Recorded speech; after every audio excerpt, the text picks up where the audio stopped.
would do a series where I go over all of my favorite films from a certain year.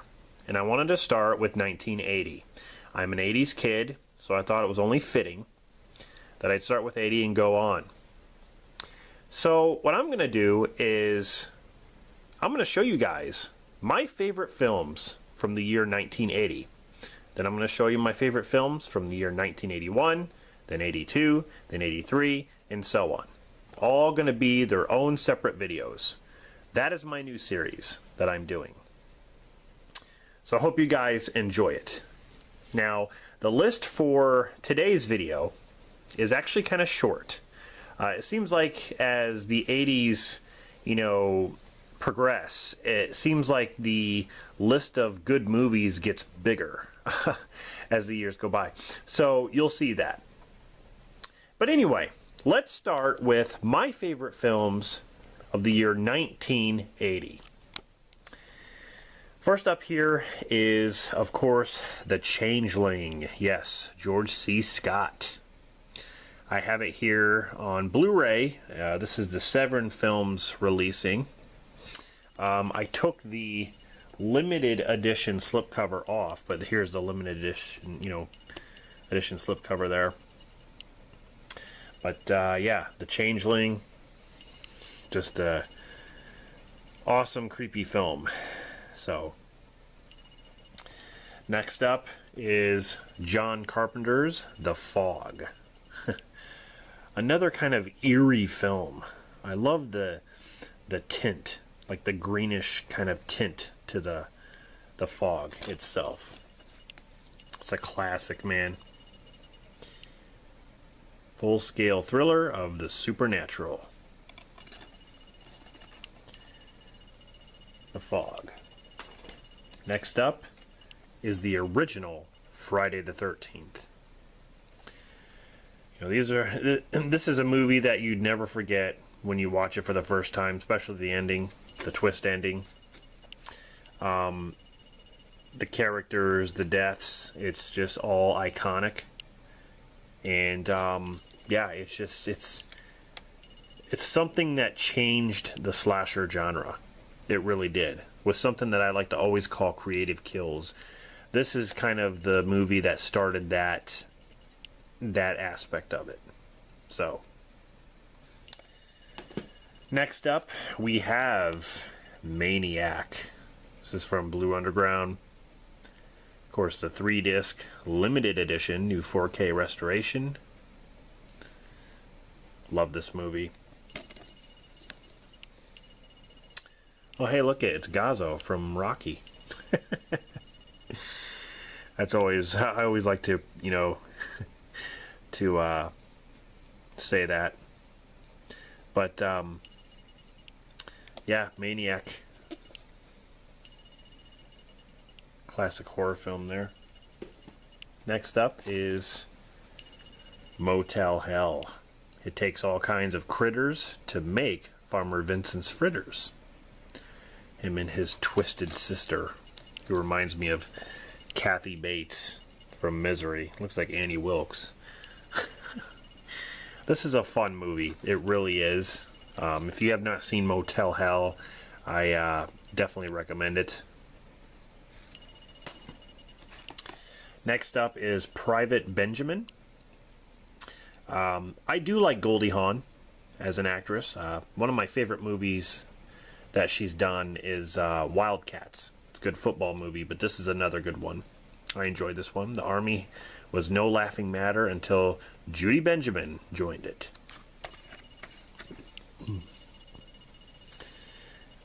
Goldie Hawn proves she is the screen's leading comic actress. Another good one with Goldie Hawn is Overboard. That's a good one.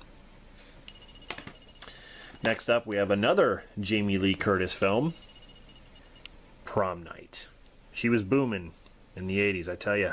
Jamie Lee Curtis. Prom Night, another classic. And, yeah.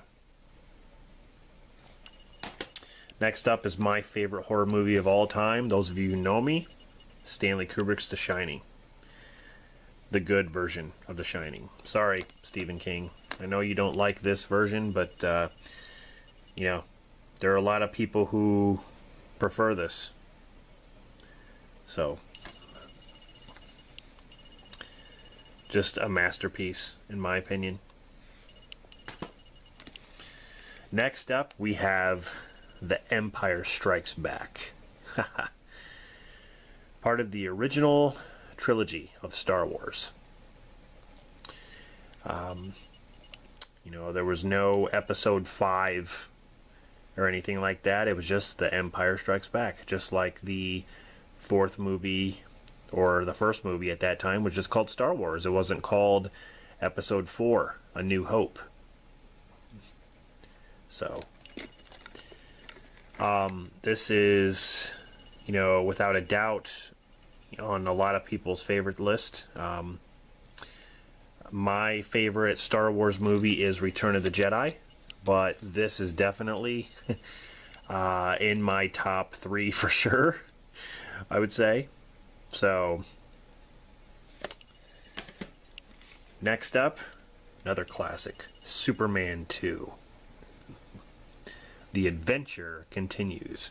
Christopher Reeves is still the man, the legend. His portrayal of Superman is uncanny, and I feel like, you know, at that time he was Superman. You know, that's what people recognized him as. No matter what other movies, and I actually have a couple other movies that I'm going to have on my list here during the middle years of the 80s, and he's still known as Superman. So, no matter what movie he's done. Again, with another Jamie Lee Curtis film, Terror Train. So look, in the year 1980, she had Prom Night, Terror Train, and The Fog. I tell you. Terror wears many disguises, all of them deadly. Terror Train is one of those films that I believe gets left in the dust a little bit. I mean, if you compare it to like Prom Night, everyone talks about Prom Night, everyone talks about The Fog, but no one really talks about Terror Train that much. Here we have a good John Travolta movie, Urban Cowboy, which I think this just got its first Blu-ray release. I think it was last year. Excellent film. John Travolta is one of my favorite actors, and I grew up with this film. You know, Deborah Winger, who was also an Officer and a Gentleman. This is just a good, like, you know, you believe their back and forth chemistry. You believe it. They're such good actors. So, here we have Cannibal Holocaust. It's a disgusting film, and you know, a lot of people won't even go near it. They won't even watch it because of how graphic they've heard it is, or it scares a lot of people. But honestly, just go into it knowing that it's a lot of practical effects, a lot of gore. I mean, you know, minus the animal deaths, which I like to just turn off. Because they do have that option where you can turn off the animal deaths, which is a good thing. This is the most realistic cannibal film I've ever seen, and because of that, the people who worked on this film, the crew, actually were looking at jail time because of this. Yeah, it's so violent and so crazy that it's hard for people to even watch or even get through it. And it's understandable. It really is. But this is just one of those films that you'll never, ever forget. So, and this is the Grindhouse releasing DVD version that I found at FYE a long while back. And I remember I grabbed it off the shelf. the kid that was working there saw that I had it, and he's like, oh man, he's like, I was gonna get that. He's like, oh, he's like, that's the last one. And I'm like, oh, I'm sorry. I'm like, just because you work there doesn't mean you get benefits. I'm like, that's your own stupid fault, you know, you should have grabbed it. Idiot. Anyway, I grabbed it, and yeah, so I'm glad I did. So the last movie that I'm going to list here for my favorite films of 1980 is the one, the only Caddyshack. A funny film that is also unforgettable with Bill Murray, Chevy Chase. I mean, you have a great cast, you know, Rodney Dangerfield, Ted Knight, yeah. Harold Ramis, rest in peace, directed this movie. It's unforgettable. This was actually just on TV a couple days ago.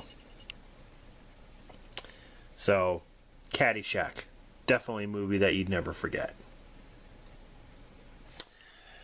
Alright guys, so that's it. Those are the movies from the year 1980 that are my favorites. And I know there's more movies out there from that certain year, and I just want to make this clear. I'm not trying to list every single movie from the year that I mention. It's basically movies that I think are my favorites that I'm listing. So it's just an opinion. So what do you think of some of these titles that I listed? Let me know in the comments. If you want to do a response to this series, please do so. But like I said, I'm going to start from, with 1980, and I'm going to go all the way to now. And, I might not do them all in a row, but I'm going to be, trying to continue this series as much as I can. So, all right, guys, so stay tuned for the next video in the series, and that is my favorite films of the year 1981. Stay tuned.